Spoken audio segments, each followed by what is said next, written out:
Hoje nós vamos estar lendo a palavra do Senhor no primeiro livro das Crônicas, capítulo de número 20. Você pode abrir a sua Bíblia aí, primeiro livro das Crônicas, capítulo de número 20, a partir do verso 1. Enquanto os irmãos abrem, só falar um pouquinho sobre o tema, aquilo que nós vamos pensar nessa manhã, né? Viver na dependência de Deus. E eu coloquei aqui o eu em destaque, justamente para que a gente possa pensar nessa necessidade da gente compreender quem é Deus nas nossas vidas, que muitas vezes nós trabalhamos com a ideia do eu posso, eu sei fazer, é do meu jeito, as decisões eu tomo do jeito que eu quero e depois eu coloco Deus. Se der, eu coloco Deus na jogada. Mas na verdade a gente precisa viver, aprender realmente a viver na total dependência do Senhor. Eu vou estar lendo o texto, segundo livro das Crônicas, capítulo de número 20, vou ler alguns versos, peço que os irmãos permaneçam com a Bíblia aberta, a partir do verso número 1, diz assim a palavra do Senhor. Depois disto, e aí deixa eu abrir um parêntese, disto o quê? Do que tinha acontecido ali no capítulo 19. A partir do verso 4 do capítulo 19, Josafá, então rei, ele que morava ali em Jerusalém, etc., ele nomeou vários juízes, só fazendo aí contextualizando vocês o que a gente vai ler. Ele nomeou alguns juízes, e é interessante que a partir do verso número 4, a partir do verso número 6, ele orienta esses juízes acerca do que tem que ser feito e de como agir. Quem dera que os nossos juízes, nossos governantes pudessem ter a palavra de Deus realmente para poder ser orientados, porque a palavra de Deus ela é muito clara como deve ser agir em certas ocasiões, na verdade em todas as ocasiões. Diz a partir do verso número 6 que ele diz assim, indo lá no capítulo 19, ele diz assim: vejam bem o que vão fazer, porque vocês não estão julgando em nome de homens, e sim em nome do Senhor. E ele continua falando e orientando os juízes acerca do que tinha que ser feito. Quando chega no capítulo 20, e aí agora a gente entra no texto, diz lá, depois disto, ou seja, de todas essas orientações, de tudo que aconteceu ali no capítulo de número 19 e nos anteriores, os filhos de Moabe e os filhos de Amon, com os seus meunitas, vieram para fazer guerra contra Josafá.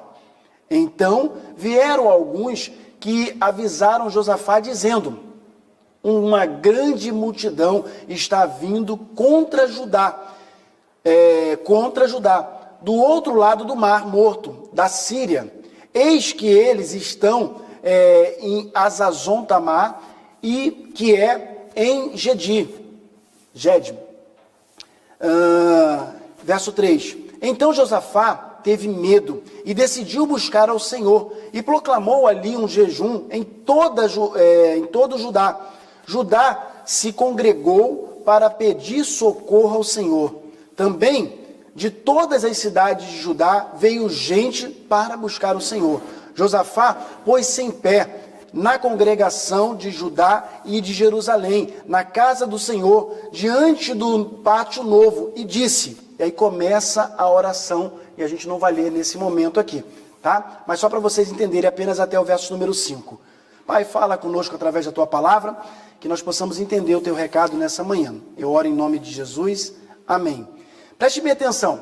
Josafá, como eu disse anteriormente, no capítulo de número 19, ele nomeia juízes, tá? E orienta esses juízes acerca do que tem que ser feito, aquilo que tem que fazer, toda a orientação. Eu disse no início que Deus, quando cria todo esse sistema, quando cria o mundo, a palavra de Deus, ela dá orientação para a gente acerca de tudo. Ontem nós aprendemos isso ali com a irmã Junara, a nos falar realmente ali através daquele culto das mulheres ali em Lolé. A palavra de Deus, ela tem orientação para tudo na nossa vida. O grande problema, irmão Deodato, é que a gente quer fazer do nosso jeito. O ser humano, ele sempre quer fazer do seu jeito. E aí é por isso que na ideia de Deus na vida do homem, parece que o eu se destaca mais. O eu é mais importante, o que eu quero, do jeito que eu quero, do jeito que eu acho que está certo, é o meu prazer, é o que eu acho que deve ser feito e ponto final. E Deus é apenas um detalhe. Como a gente conversava há pouco, né, Eudes? A gente, quando coloca as nossas vidas na mão do Senhor, a gente consegue ouvir realmente o momento certo de mudar. Uma simples decisão de uma mudança, de comprar uma coisa, comprar outra. Eu já falei aqui em outra ocasião para os irmãos no ano passado, acerca da necessidade de toda e qualquer decisão, nós colocarmos diante do Senhor. E a Bíblia nos orienta a isso. E Josafá faz isso, ele orienta os juízes, no capítulo de número 19, acerca daquilo que tem que ser feito. Ele diz, olha, desse jeito, é assim que é para fazer. Lembre-se que vocês não vão, em hipótese alguma, julgar. Tenham cuidado quando vocês estiverem julgando, porque vocês não vão julgar e vão falar em nome de homens, mas é em nome de Deus. Então um juiz, ele precisava, orientado ali no caso por Josafá, que foi quem nomeou, entender que o julgamento que ele ia fazer deveria ser feito dentro da orientação daquilo que Deus queria, e não daquilo que a gente acha. Infelizmente, nós não vivemos num mundo assim, hoje. Na verdade, desde o passado já vinham coisas erradas, mas a gente percebe como hoje é bem pior e bem mais notório, como as pessoas tomam as suas decisões, aqueles que deveriam julgar de maneira muitas vezes imparcial, acabam tomando suas decisões pautadas no achismo, pautado naquilo que querem, ou nos momentos políticos que vivem a nação, buscando mais para um lado do que para o outro. É bem verdade que isso acontece. Só que quando acontece essa situação, no capítulo de número 20, percebe-se que as pessoas vão para ali, aquela multidão vai para ali para poder atacar, né, criar uma guerra realmente contra Josafá. E ele é alertado. E no verso de número 3 diz que ele teve medo. Josafá teve medo. E é sobre isso e outras coisas mais que a gente vai falar nessa manhã, pensando na ideia de viver realmente na dependência do nosso Senhor. E vamos ler juntos essa frase aqui que eu coloquei para os irmãos? Vamos lá? Pessoas que vivem na dependência de Deus superam as dificuldades, buscando e dependendo do Senhor. Pode parecer e é realmente uma redundância, né? Por colocado aqui propositalmente. A gente vê aqui pessoas que vivem na dependência e depois de novo aqui a palavra, né? O verbo aqui novamente, o depender do Senhor, dependendo do Senhor. A redundância colocada aqui de maneira proposital é justamente para a gente entender que quando as pessoas vivem, não apenas de palavras, porque às vezes a gente fala, né, pastor Baltazar, não, eu dependo do Senhor, mas na hora da prática realmente não é bem assim que funciona. Não, eu dependo, eu acredito em Deus, mas na hora da prática, na hora do vamos ver, não é bem assim. É o que eu quero, do jeito que eu quero, e a gente volta um pouquinho aqui para poder lembrar. Parece que isso aqui é mais importante. O eu é mais importante na minha decisão do que realmente depender do Senhor. Então a ideia aqui é que as pessoas, quando elas vivem na total dependência de Deus, superam as dificuldades buscando e dependendo, porque realmente não é uma mentira, não é uma falácia. Ela depende realmente do Senhor. Então, as que vivem na dependência de Deus, elas conseguem superar as dificuldades. Mas como que elas superam as dificuldades? Buscando e realmente colocando em prática a dependência. Não apenas no falar, mas no agir todo dia, irmã Elaine. Todos os dias das nossas vidas, a nossa atitude realmente refletir a glória do Senhor. Tá? Então, nós vamos pensar em alguns pontos dentro do texto, à luz do texto da palavra do Senhor, sobre a necessidade de depender de Deus. Então, pessoas que dependem de Deus, ou pessoas que vivem na dependência de Deus, elas sofrem. As pessoas que vivem na dependência do Senhor, elas sofrem sim. Por muito, infelizmente, existem até alguns grupos aí que acham que o crente não passa dificuldade. Eu quero ver onde é que está escrito isso, porque eu não consigo encontrar isso na Bíblia em lugar nenhum. Se você entregou sua vida a Jesus achando que não ia passar dificuldade, mude e vá para fazer outra coisa. Porque não é servindo a Deus que você não vai passar dificuldade, não. Mas como a gente aprendeu anteriormente, nós conseguimos superar ou transpor as dificuldades porque nós servimos a Deus. É diferente. Há uma diferença muito grande, irmã Sônia, quando a gente vive na dependência do Senhor. Enfrentamos a dificuldade porque o mundo jaz do maligno. Não tem para onde correr. Está tudo aí às claras. A gente vai passar dificuldades. Só que quando você tem Deus na sua vida, né? E aí não é a ideia do Deus no sentido de Deus estar na frente de tudo, mas Deus está em nós. É muito interessante a gente pensar isso, irmã Ana, porque quando a gente pensa na ideia de Deus e a gente fala assim, não, eu tomo uma decisão, mas Deus vai na frente da minha decisão. Não, irmão, não bota esse negócio não. Deus, ele está em nós. O Espírito Santo de Deus, ele está em nós, conosco. Deus, ele está conosco nas nossas decisões. Entende? Ele não foi à frente, a gente vai sair correndo atrás dele, já pensou? Não, ele está em nós, através do seu maravilhoso e poderoso Espírito Santo que habita na vida daqueles que já professaram a fé em Cristo Jesus. Então há uma diferença.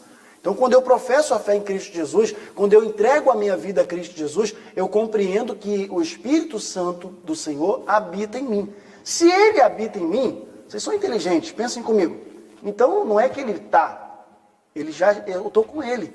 Todo lugar que eu estou, Deus se faz presente, porque Ele habita em mim. Deus habita em mim. E às vezes é meio louco, né, pensar um negócio desse. Caramba, o Deus Todo-Poderoso, Nayara, habita em nós. Já pensou nesse negócio? O Deus Todo-Poderoso habita em nós. Talvez seja até por isso, por falta até de conhecimento da palavra de algumas pessoas, que até afirmam assim, então, se o Deus Todo-Poderoso habita em mim, então eu não sofro. Mas a gente esquece que até o Deus Todo-Poderoso, através de Jesus Cristo, sofreu. Interessante, né? Até Ele sofreu. E tudo isso porque Ele nos ama. Nos amou, né, pastor Baltazar? E nos ama. Ele nos ama tanto que sofreu por nós, para que nós não precisássemos mais sofrer. Não, nós vamos sofrer. Só que nós vamos passar pelo sofrimento, tendo Ele nas nossas vidas, sabendo enfrentar as dificuldades de uma maneira melhor. Irmãos, muitas pessoas hoje em dia, infelizmente a grande maioria, passam por lutas e por dificuldades porque elas querem fazer do meu jeito, o eu. Ela toma a decisão do jeito dela. E talvez, depois quando der errado, ainda bota a culpa em Deus. Não foi da vontade de Deus. Não, de repente não foi da vontade de Deus, mas Ele é que tomou a decisão. A decisão foi tomada por Ele, não colocou diante de Deus. Eu já ouvi alguém dizer assim, mas Deus responde? Claro que responde. Quando você tem comunhão com Deus, e a gente conversava há pouco ali com o irmão Eude, e quando você tem experiência com Deus, você escuta assim Deus falar. Ele te direciona, Ele mostra. Lembra de uma coisa que eu já preguei aqui sobre isso no ano passado. Nem todas as portas abertas são portas abertas por Deus. Guardem isso. Nem todas as portas abertas são portas abertas por Deus. Às vezes a gente vai vendo as portas abertas e sai entrando, igual um doido, né? De repente entra, aí cai lá no penhasco porque não parou para raciocinar e para entender se realmente era Deus que queria. Então a gente vai ver sobre isso agora nesse ponto, sobre a ideia do sofrer, mas na dependência, na total dependência do Senhor. Os sofrimentos, as angústias vêm na vida do ser humano, mas quando a gente tem Deus na nossa vida, quando a gente vive na dependência do Senhor, nós até sofremos, mas conseguimos passar pelo sofrimento dando glória a Deus. Porque a palavra de Deus nos orienta que nós devemos dar glória, glorificar a Deus, dar graças por tudo. Só que muitas vezes as pessoas, elas só querem agradecer a Deus, e quando lembram de agradecer a Deus, é quando acontece alguma coisa boa. Ou só buscam a presença de Deus quando estão passando por dificuldade. É mais ou menos assim, tá tudo bem? Para que Deus? Não preciso de uma muleta, eu estou bem, estou com saúde, estou tudo. Mas quando a dor aperta, quando o calo aperta, quando vem uma necessidade, quando vem uma doença terminal, quando está numa situação deplorável, aí busca Deus. Não, irmãos, em toda e qualquer situação, nós precisamos buscar a presença de Deus. Então preste atenção, dentro desse ponto. As pessoas, meus irmãos, vivem, ou que vivem na dependência de Deus, elas sofrem. Os versos de número 1 e 2 do capítulo que nós lemos, diz o seguinte, que depois disto, os filhos de Moabe e os filhos de Amon, com alguns dos meunitas, que criaram uma guerra contra Josafá. Mas Josafá não serve a Deus? Não era para poder se levantar nenhuma guerra contra ele, Amanda. Por quê? Se ele já está servindo a Deus, é para ser tudo muito fácil, tudo muito simples, mas não é bem assim que funciona. As pessoas se levantaram, tá? Ele serve a Deus, mas a diferença está na atitude que ele teve depois disso. Preste atenção, irmãos. Situações difíceis, elas ocorrem todos os dias. Ocorrem na vida de todas as pessoas e muitas vezes de modo imprevisto. Na verdade, na maioria das vezes. Quem aqui que enfrenta uma situação porque já sabia que ia acontecer? É muito raro. Normalmente ela aparece. É bem verdade que muitas situações já estão escritas. Tem casos que acontecem que já está escrito o que vai acontecer. A gente cuida de gente a vida toda aí, desde antes de ser pastor, e tem casos que a gente observa que já está escrito, tipo assim, cara, vai dar errado. A gente está conversando com a pessoa, Aí está dando orientação. Aí engraçado que a pessoa, pastor Baltazar, às vezes até vem e pergunta assim, mas se a pessoa só quer ouvir o sim. Ela não quer ouvir o não. Aí ela pergunta assim, não pastor, mas é que eu estava querendo fazer isso. Ela na verdade está me comunicando. Ela não está pedindo minha opinião. Ela está comunicando o que vai fazer, se ela está comunicando. E o pior é que quando comunica ainda bota Deus no meio, irmão Deodato. Não, porque Deus, quando bota assim, Deus me falou, aí eu falo, então tá bom, Deus falou. Quem sou eu para ir contra a sua experiência que você teve com Deus? Mas a grande maioria, a gente conversa, orienta, fala, está mostrando claramente que tem um abismo lá na frente, mas a pessoa fica naquela, não, mas vai que dá certo e não sei mais o quê. Na verdade, ela quer ouvir uma palavra de aprovação em cima do erro ou da decisão errada que ela já tomou no coração dela. É esse que é o problema. Esse é o mal do ser humano. Ele não está disposto a ouvir, a entender os conselhos da própria palavra de Deus acerca do que pode e não pode. Mas é bem verdade que todos nós aqui presentes somos adultos e nós sabemos que, se perguntar qualquer um aqui o que é certo e o que é errado, todos nós sabemos. Sabemos ou não sabemos? A gente faz, como dizia meu pai, de orelhada mesmo. Faz de orelhada. Faz porque quer fazer. Faz já sabendo que está errado, mas tipo assim, vai que dá certo. Irmãos, o pecado em si, o ato do pecado em si, ele é bom. O prazer da carne é bom, mas não é isso que Deus quer para nós. Nós vamos trocar uma vida eterna com Deus, o agradar o coração daquele que nos criou por prazeres momentâneos. Deus não espera e não quer isso de nós. Então, os momentos difíceis, eles vão aparecer, como o texto diz, sempre ou na maioria das vezes, de maneira imprevista. Josafá tinha acabado de dar orientação aos juízes acerca do que tinha que ser feito. Por que aquela guerra? Por que acontecer aquilo?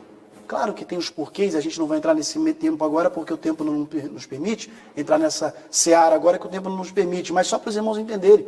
O fato de Josafá, meus irmãos, prestem bem atenção, ser um rei, ou o fato de Josafá ser uma pessoa temente a Deus, não o poupou, em hipótese alguma, de uma situação difícil. Todos nós estamos sujeitos a enfrentar situações difíceis. E muitas situações, como eu disse, elas surgem de maneira inesperada. Olha o que diz Jó, capítulo de número 5, apenas o verso 17. Leiam todos juntos, por favor. Bem-aventurado é a quem Deus disciplina. Portanto, não despreze a disciplina do Todo-Poderoso. Irmãos, nós temos que ter em mente, no nosso coração, que situações muito difíceis, com frequência, com muita frequência, são bênçãos disfarçadas. São bênçãos disfarçadas. Deus, ele disciplina a cada um de nós e a gente precisa entender que feliz é aquele, ou bem-aventurado é aquele a quem Deus disciplina. Portanto, não devemos desprezar, falando uma linguagem bem nossa, a disciplina do Todo-Poderoso. Ele disciplina. Às vezes acontece tanta coisa, as pessoas falam, mas por que, Senhor? Mas por quê? Muitas vezes os porquês nós até sabemos, mas nós não queremos admitir o porquê de muitas coisas que estão a acontecer na nossa vida. Lá na segunda carta que Paulo escreve aos Coríntios, capítulo de número 4, verso 17, vamos ler juntos? Porque a nossa leve e momentânea tribulação produz para nós um eterno peso de glória acima de toda comparação.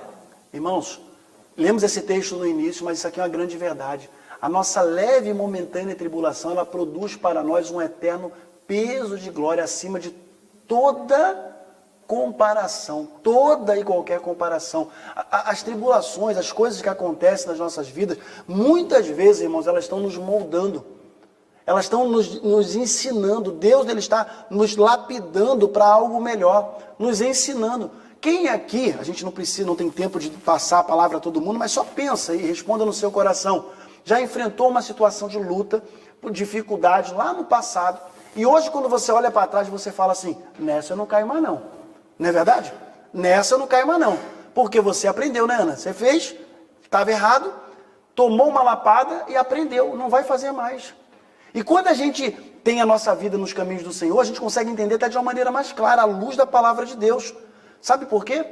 Irmãos, os nossos erros e os nossos acertos nos trouxeram até aqui. De alguma forma, nós chegamos até aqui. mas para que nós possamos também olhar para trás e observar aquilo que nós erramos, aquilo que nós fizemos, à luz da palavra de Deus, e também observar o cuidado que Deus sempre teve conosco, irmãos. E a gente não percebe. Parece que a gente só quer ver o cuidado de Deus numa catástrofe. Estamos indo num carro, não sei o que, quase batemos, ou então batemos com o carro e saímos ilesos. Não, Deus me cuidou. Quantas vezes Deus nos cuida de nós, irmãos? Em todos os momentos a gente nem olha, não consegue nem observar, a gente não vê. A gente não consegue nem observar. Deus, Ele nos protege todos os dias. Você consegue crer que hoje, Deus já cuidou de você? Amém? A palavra de Deus diz que as misericórdias do Senhor, elas se renovam a cada manhã. Antes mesmo da gente acordar, irmão Deodato, antes da gente acordar, antes do irmão sair lá de Portimão e vir para cá, o cuidado de Deus já era na vida do irmão. A gente dorme e Ele está cuidando de nós. Nós estamos lá dormindo. Uns dormindo no sono tranquilo, outros roncando um pouquinho mais alto, outros mais baixo. Não importa. Mas Ele está cuidando. Alguns levantaram as mãos ali, né, se acusaram. Né? Mas assim, é verdade. A grande verdade é essa, como diz o meu irmão, roncando mais alto com a carreta, né? Então assim, a grande verdade é essa, mas Deus cuida de nós. Ele está cuidando de nós, cuidando dos nossos passos, irmãos, mesmo que a gente não perceba. Nós não percebemos, mas Ele cuida de nós a todo momento. Pessoas que vivem na dependência de Deus, além de sofrer, elas são pessoas também que temem. As pessoas que conseguem realmente depender do Senhor, viver na dependência de Deus, elas temem ao Senhor. O verso de número 3, ele deixa isso para a gente muito claro, diz lá o texto: então Josafá teve medo e decidiu buscar o Senhor. Ele teve medo e decidiu buscar o Senhor. Irmãos, não é errado ter medo. Não é errado a gente pegar e ver diante de uma situação sem saber como resolver. Mas a nossa atitude, a atitude que nós vamos ter depois daquele ato ali, é que vai fazer a diferença nas nossas vidas. Josafá tomou a atitude correta. Ele tomou a atitude de buscar o Senhor. Buscar o Senhor naquele momento. Situações difíceis, meus irmãos, elas acabam por acarretar medo. E tem vários exemplos na Bíblia sobre isso, mas eu quero destacar esse exemplo aqui, de Mateus 14, verso 30. O texto diz o seguinte, vamos ler juntos? Reparando, porém, na força do vento, teve medo, e começando a afundar, gritou: salva-me, Senhor. Quem foi esse? Lembra? Lembra do assunto lá, do caso? Quando aconteceu, acho que é a partir do verso 22, se não me falha a memória, começa a contar a história que Jesus sobre a água, e Pedro olhou e falou: Senhor, eu vou falar com a minha linguagem, tá? Não estou lendo o texto, estou citando com as minhas palavras. Senhor, se és mesmo tu, manda que eu vá ter contigo. Não foi isso mais ou menos que aconteceu? Aí Pedro vai, andando. Diz a palavra de Deus aqui que, olha, reparando, porém, na força do vento. Sabe por que ele reparou na força do vento? Porque ele parou de olhar para quem? Para Jesus. E aí ele começou a afundar. Quantas vezes isso acontece nas nossas vidas? Quando nós tiramos os olhos, meus irmãos, do Senhor, nós vamos fracassar. Pessoas que lutam, e agora eu não estou falando aqui de prosperidade financeira não, tá, meus irmãos? Mas que lutam, nunca conseguem ter nada, porque olham, focam de maneira equivocada. Parece que o foco é só o dinheiro. O foco é aquilo. Quando o nosso foco, meus irmãos, é o financeiro, quando o nosso foco é o material, a gente está indo no caminho errado. Deus, Ele vai suprir as nossas necessidades, sempre. Mas principalmente, meus irmãos, Ele vai cuidar de nós. Mas nós precisamos olhar para Ele, como diz lá em Hebreus, autor e consumador da nossa fé. Nosso grande erro é olhar para as outras coisas. A gente olha, às vezes eu tenho uma impressão que as pessoas vivem como se fosse ficar aqui para sempre. Eu penso que aquele texto, irmã Sônia, quando diz lá, não ajunteis tesouro, né, na terra, onde a traça e a ferrugem, pode me ajudar, consomem, não é isso? Muita gente pega esse texto e fala de várias maneiras, etc. E alguns grupos até dizem que você tem que comprar o terreninho lá no céu. Não é nada disso, meus irmãos. Não é nada disso. Deus não precisa de nem um centavo seu. Deus precisa disso daqui, ó, do seu coração. Aonde está o nosso tesouro, ali está lavar o nosso coração. O grande problema é que a maioria das pessoas, e infelizmente a grande maioria, inclusive dentro da igreja, coloca o seu coração no lugar errado. O seu... Oi? Nas coisas terrenas que vão passar. E isso não é errado, irmãos, hipótese alguma, a gente comprar e ter a nossa casa. Claro que não. Não é errado você pegar assim, vou trocar o carro porque aquele ali já está dando ruim, né? Eduardo? Não está ruim, tem que trocar. Não é errado. O errado é quando a gente pega, a linguagem lá, deu ruim a linguagem lá do Rio de Janeiro, né? Então assim, o errado é quando a gente foca naquilo dali e a gente vive para aquilo dali. Nós precisamos viver para o Senhor. Nós precisamos viver para Ele, então somente para a sua glória. Pedro afundou porque ele deixou de olhar para o Senhor. E aí por isso ele foi a pique, ele começou a afundar. Teve medo. Ele teve medo. Atitude natural de qualquer ser humano, mas quando a gente anda com o Senhor, meus irmãos, isso é maravilhoso. Isso é algo fantástico. Então, o medo, né, ele pode ser tratado de duas maneiras. De uma maneira negativa e de uma maneira também positiva. A maneira negativa é essa que eu acabei de citar. De você pegar, se apavorar de tal maneira. Pedro, ele se apavora, fica apavorado. E também de uma maneira positiva, né? O medo também pode ser tratado de uma maneira positiva. Se nós levarmos em conta a total e completa, né, sendo bem redundante de novo, dependência do Senhor. Exemplos que a gente poderia citar aqui, por exemplo, Abraão, Josué, Gideão e tantos outros. Tantos outros. Mas se a gente ler lá Salmos, eu não sei se eu coloquei aqui. Não coloquei. Coloquei? Não coloquei. Deixa eu voltar aqui. Salmos de número 3. Abram lá sua Bíblia aí.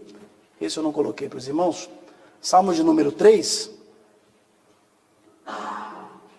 3. Salmos de número 3, o verso de número 6. Diz assim: não tenho medo dos milhares que tomam posição contra mim, de todos os lados. Esse salmo ele foi escrito por Davi, e ele foi escrito justamente no momento que ele estava fugindo de Absalão, seu filho. No momento de fuga dele. E ele diz, olha, entre outras coisas ele diz, eu não tenho medo dos milhares que tomam posição contra mim, de todos os lados. Ele estava cercado de todos os lados e ele não tinha medo. Irmãos, a diferença está em quem a gente confia. A situação acontece. Quando eu olho a situação de guerra que está acontecendo tão pertinho da gente, e eu vejo tantas pessoas que não têm Cristo no coração, tantas pessoas caminhando a passos largos para o inferno, mas eu tenho a convicção de que Deus não nos trouxe aqui por um acaso. E eu queria muito que você tivesse essa convicção. Eu vejo muitos brasileiros vindo para Portugal, vindo para a Europa, para poder, eu vou para lá porque eu quero ter uma vida assim, assado. Irmãos, a gente temos uma vida de mais segurança, claro que temos, mas nunca podemos esquecer que a nossa segurança está no Senhor, deve estar no Senhor. Porque eu vou ganhar um pouquinho de recurso a mais, porque lá no Brasil trabalho e nunca tem nada. Ok, mas pensa uma coisa, se você é lavado e remido pelo sangue de Jesus, você não tem que colocar no seu coração que veio aqui para ganhar dinheiro, irmãos. Você veio aqui para fazer a diferença. Porque as pessoas, a mídia, ela mostra, né, o horror da guerra. Nós que temos amigos que moram lá, falava agora há pouco com o pastor Baltazar, ele me mostrava um vídeo de uma pessoa que é justamente o amigo que eu tenho lá, que mora na Ucrânia. As pessoas que agem de uma maneira diferente, que apesar do sofrimento, apesar da luta, elas estão firmes com o Senhor. E estão buscando a todo custo levar outras pessoas a ter um encontro com o Senhor. Preste atenção numa coisa, isso é tão sério de pensar. Nós moramos em um país onde tem várias pessoas da Ucrânia. Várias pessoas que são ucranianos que moram aqui. A Alessandra mesmo trabalhava com uma. Muitas pessoas. Quando nós, através do Espírito Santo do Senhor que habita em nós, conseguimos chegar ao coração dessas pessoas, elas podem ter a vida transformada. Talvez você nunca vá na Ucrânia. Nunca, talvez, hoje, você vai botar o pé na Ucrânia. Mas através da sua vida, você pode ganhar um ucraniano aqui, que ele pode passar a ter uma palavra de conforto para aquele que está lá. Estou dando um exemplo da Ucrânia nesse momento, mas isso pode acontecer em toda a Europa. Deu para entender? Fazer a diferença, irmãos. Não é o viver por viver, só para ter. Basta um ataque do coração, basta um tombar com a cabeça. Como é que, irmã Lena, como é que é o nome do meio-fio mesmo, que você falou ontem? Meio-fio? Lancil. Lancil, olha que coisa, estou aprendendo. Lancil, sabe disso? Meio-fio aqui chama-se Lancil. Eu não sabia disso não. Aqui, ó. Também não sabia não, aprendi ontem. A viagem ontem missionária também foi cultura, né? Aprendi com a irmã Lena sobre isso. Mas basta a gente caminhar e de repente bater com a cabeça no lancil ou no meio-fio para os brasileiros. O que acontece? Pode de repente ir morrer. Simplesmente. Meu irmão está aqui, eu lembrei de uma coisa agora, quando éramos pequenos. Meu irmão morávamos em Duque de Caxias, cidade boa, tranquila. E aí, meu irmão veio correndo, só andava correndo para lá e para cá. Me lembra, tem duas crianças aqui que me lembram muito meu irmão quando era pequeno, né? Não vou dizer quem não, mas andava correndo para lá e para cá. E eu já estava naquele local, ele veio correndo, quando de repentemente minha mãe falou assim, vai cair. Antes ela terminar de falar, ele tombou, bateu com a cabeça literalmente no meio-fio, lembra disso? Abriu, meu filho, um negócio desse tamanho gigante, a gente pensou, morreu. Sangue para tudo quanto é lugar, levamos para o Duque, famoso hospital Duque de Caxias, levou alguns pontos na cabeça, tá aí, gordo, firme, forte, né? Mas poderia ter ido naquele momento. Irmãos, a vida é assim. A nossa vida, hoje nós estamos, amanhã nós não estamos. Nós precisamos viver e confiar tão somente no Senhor. Deixa eu voltar aqui, que eu acho que eu passei muito aqui agora. Só um minutinho. Espera aí, Manuel. Espera aí. Eu estava aqui, né? Pronto, na frente. Olha aqui, ó. Vamos ler juntos essa frase, que não é uma frase minha, mas alguém já disse. E nós vamos dizer agora todos juntos. Vamos lá? Coragem não significa ausência de medo.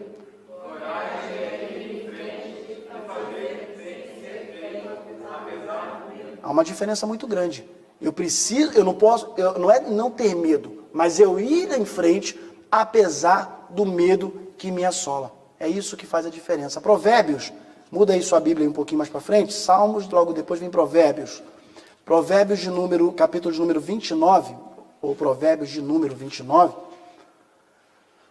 verso de número 25, diz assim, Provérbios 29 e 25 diz, quem tem medo, esse eu botei aqui, Malu? Deixa eu ver aqui. Você bota o mouse em cima, senão não passa, Emanuel. Vai, deixa aí. Eu coloquei aqui, foi só para vocês abrirem mesmo. Vamos ler aqui junto. Vamos lá, vamos ler juntos aqui? Quem tem medo dos outros...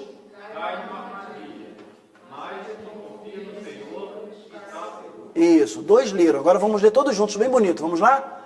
Quem tem medo dos outros cai numa armadilha, mas quem está seguro, irmãos, olha só, quando nós confiamos no Senhor, nós estamos seguros. É interessante, muito mais importante do que ter medo de algumas pessoas ou de algumas situações é confiar no Senhor, porque eu posso até enfrentar o medo, posso até ter aquele sentimento de medo naquele momento, como Josafá teve, mas o ato de confiar no Senhor faz com que eu consiga transpor aquela dificuldade com maior eficácia na minha vida.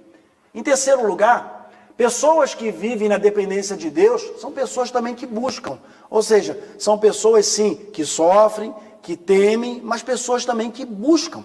Situações difíceis, meus irmãos, são, de certa forma, uma grande, enorme oportunidade de buscar mais o Senhor. Lembra que eu disse no início que muitas pessoas acabam se aproximando de Deus numa situação difícil. Eu não quero, em hipótese alguma, que você venha a se voltar para Deus quando estiver numa situação deplorável, de maneira nenhuma.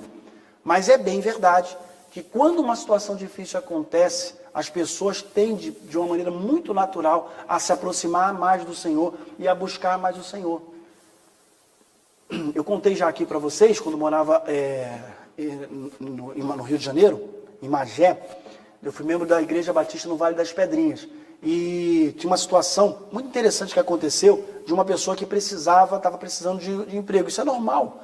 É normal, a pessoa está precisando de emprego, pedir oração, tá? Hoje o Eduardo pediu oração pelo seu amigo, e isso é normal. E lá tinha o hábito, Fabiano frequentou lá, ele deve lembrar, que toda vez que tinha um momento de dízimos e ofertas, as pessoas vinham à frente e permaneciam à frente. E o microfone era franqueado a cada um, de maneira muito rápida, para dizer o seu motivo de oração ou o seu motivo de agradecimento. Tinha pessoas que simplesmente estavam ali para agradecer, não quero agradecer pela oportunidade de poder devolver ao Senhor aquilo que não me pertence. E era muita gente na frente, era uma igreja com 200 e poucos membros, e era um momento muito interessante. Mas teve um fato que me chamou muita atenção, porque ele foi muito emblemático. Tinha uma pessoa, uma determinada pessoa, que ela pediu oração porque estava precisando de um emprego. E ela pedia sempre. O emprego apareceu.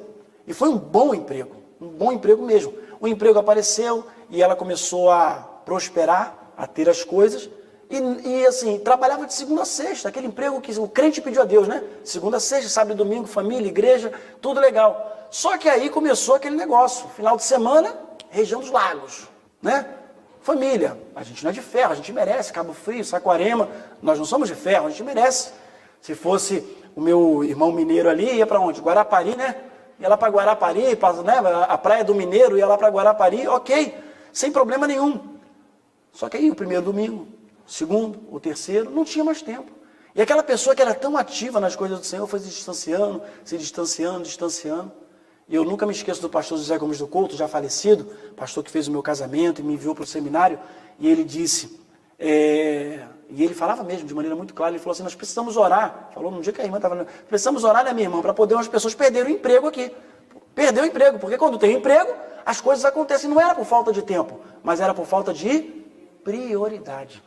Irmãos, não existe falta de tempo, não existe, existe falta de organização e prioridade, só isso. A gente fala, não tenho tempo. Não, tem. Organiza o seu tempo que dá. É só organizar. Se você organizar o seu tempo, você tem tempo para tudo. Para tudo. Não precisa me dizer. Mas depois, não agora, dá uma olhada no seu telemóvel e veja quanto tempo por dia você gasta olhando para a tela. Desculpe, irmão, mas muitas vezes nada com coisa nenhuma. Não é verdade? E a gente fala que não tem tempo. Nós falamos, vamos ler a Bíblia. Ai, não tem tempo. Quando vai ler a Bíblia, cansa a vista, né? Mas olhar os vídeos engraçados não cansa a vista.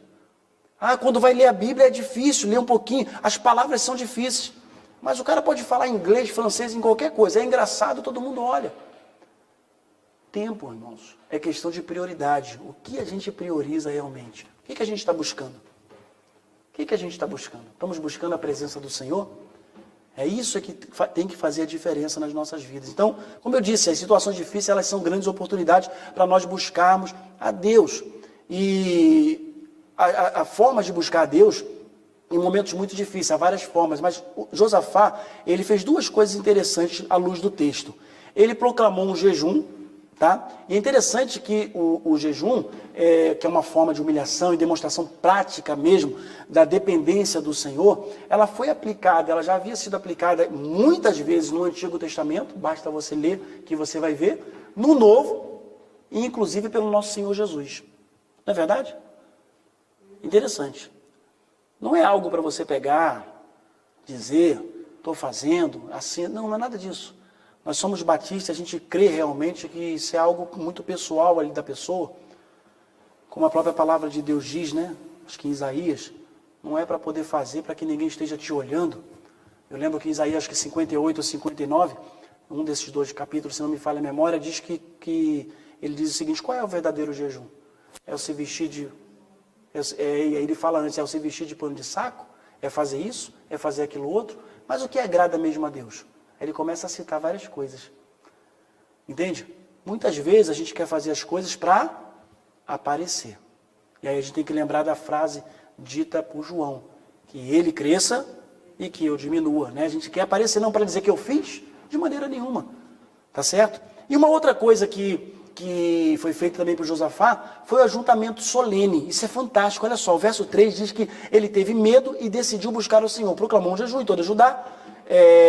E Judá se congregou. Congregar é isso, irmãos. Se reuniu. Congregar se reuniu, congregou. Olha só que coisa interessante. Verso 4. Para pedir socorro ao Senhor.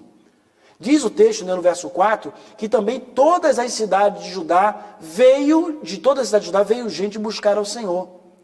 E aí o verso 5 diz que ele se pôs de pé, tá, e começou a falar, e tem toda a oração até o final do verso número 12, que é a base do nosso texto de hoje. Mas preste atenção numa coisa interessante aqui.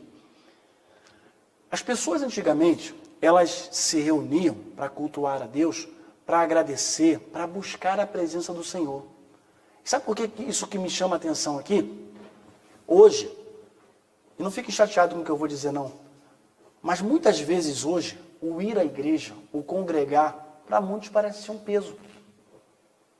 Não, se der eu vou. Irmão, se der não. Muito parece ser um peso isso daqui, isso é um peso muito grande. Claro, Às vezes a pessoa está trabalhando, não pode, está enferma, está numa viagem, como o caso de hoje, está com uma viagem com a família. Ok, mas o buscar ao Senhor não consiste apenas quando nós estamos aqui congregados. Mas o ato de congregar é muito importante em toda a Bíblia. Lá no Antigo Testamento, como nós acabamos de ver, já se falava sobre isso. Lá em Hebreus, se não me falha a memória, também vai falar sobre isso, sobre a necessidade de congregar. Não façam como muitos que deixam de congregar. Congregar é importante. É importante nós estarmos juntos, buscar realmente a presença do Senhor em conjunto. Agora não podemos também confundir.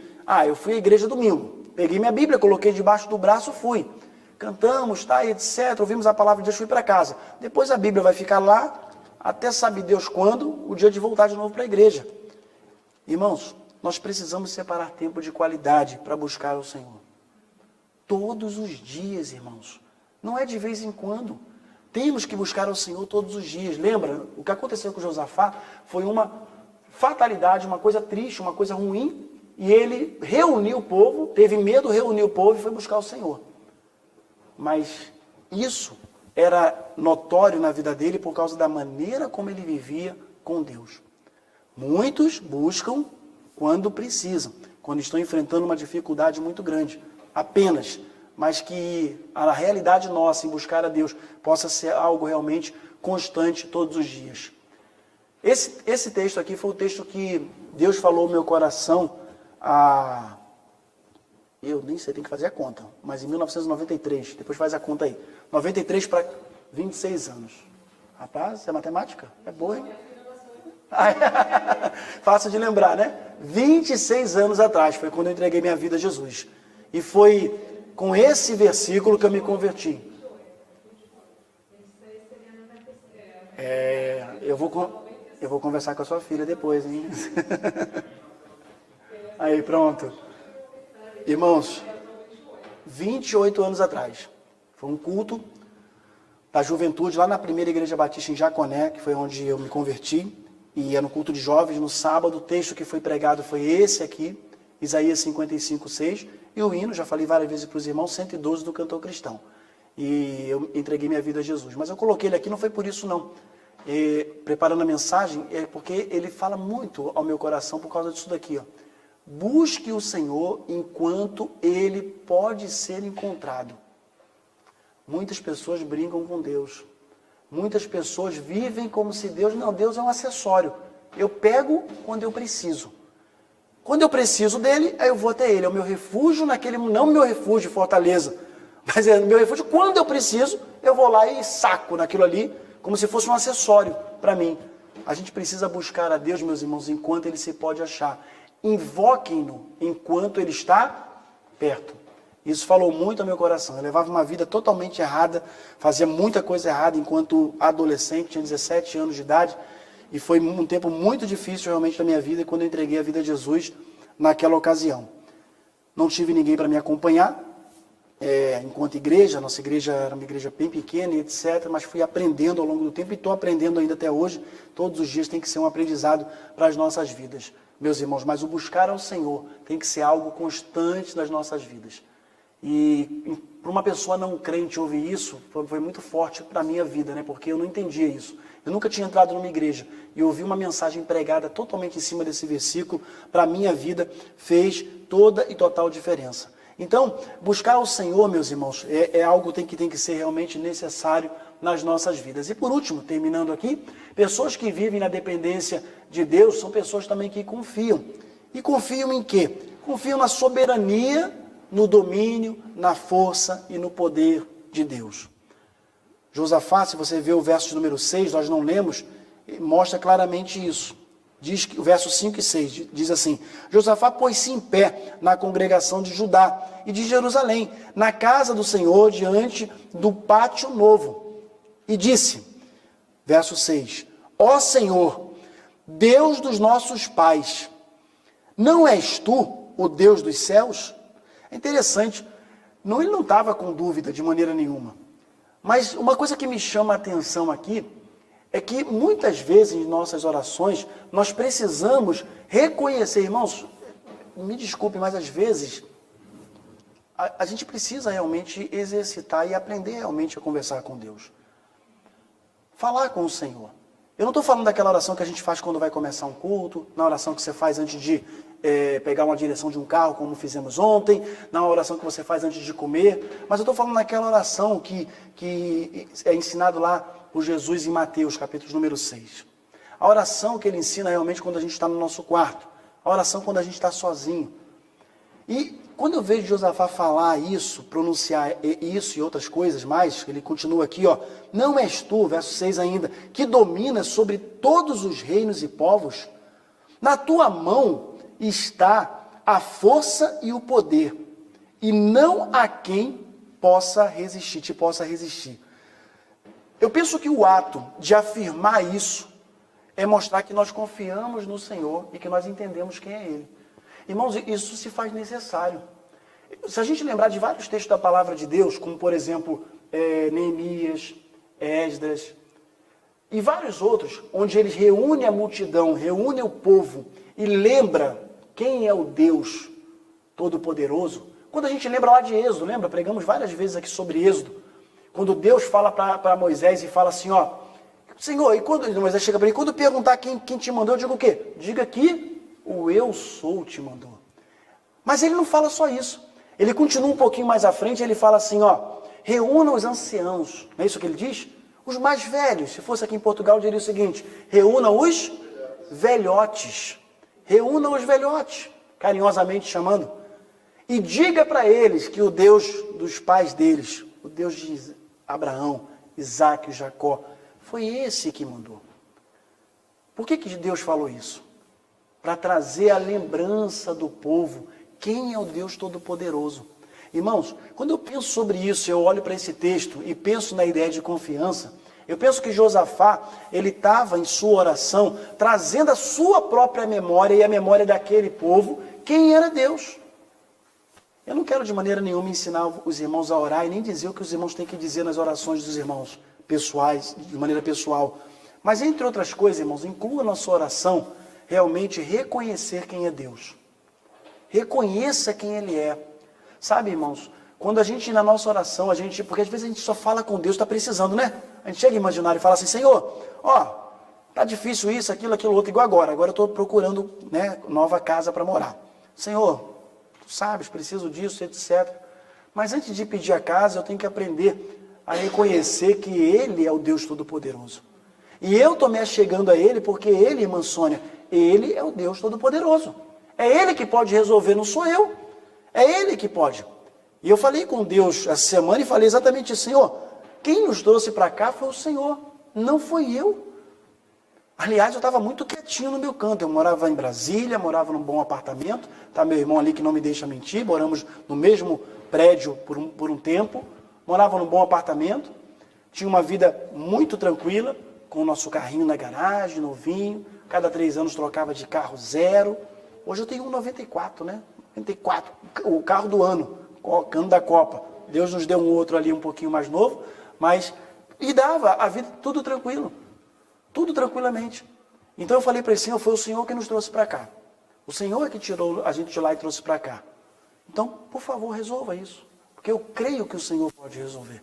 O Senhor vai nos dar, ou o Senhor vai tocar no coração da proprietária do imóvel para que a gente possa permanecer lá mais tempo, como tem tocado até aqui, ou o Senhor vai pegar e vai nos mostrar um outro local, mas é o Senhor que vai fazer. Nós precisamos fazer isso, irmãos, confiar no Senhor e reconhecer de fato quem Ele é, tão somente quem Ele é, nos feitos dEle. O verso número 7 diz que a gente também precisa confiar nos feitos e nas promessas dEle. O verso 7 diz, ó nosso Deus, acaso não foi tu que expulsaste os moradores desta terra de diante do povo de Israel? Reconhecer realmente o que Ele fez e o que Ele faz. Ô irmãos, olha, eu tenho certeza que Deus já fez muita coisa na vida de vocês. Tenho certeza disso. Muita coisa. Eu quero desafiar os irmãos hoje, em nome de Jesus, ou a partir de hoje, se ainda não o fazem, a incluir nas suas orações os feitos de Deus na vida de vocês. Aquilo que Ele já fez, aquilo que Ele vai fazer, reconhecendo a soberania. Vamos parar de só pedir, mas vamos também reconhecer. Senhor, eu reconheço, o Senhor é o mesmo Deus lá do passado, é o mesmo Deus. Não mudou e nunca mudará. É tão bonito a gente cantar isso, né? A gente canta, que a gente reconhece. A gente louva ao Senhor dessa maneira, irmãos, mas que isso possa ser uma verdade nas nossas vidas. Tão somente uma verdade nas nossas vidas. E aí eu termino com a afirmação que comecei no início. Vamos ler juntos para ficar bem na nossa mente e no nosso coração? Pessoas que vivem na dependência de Deus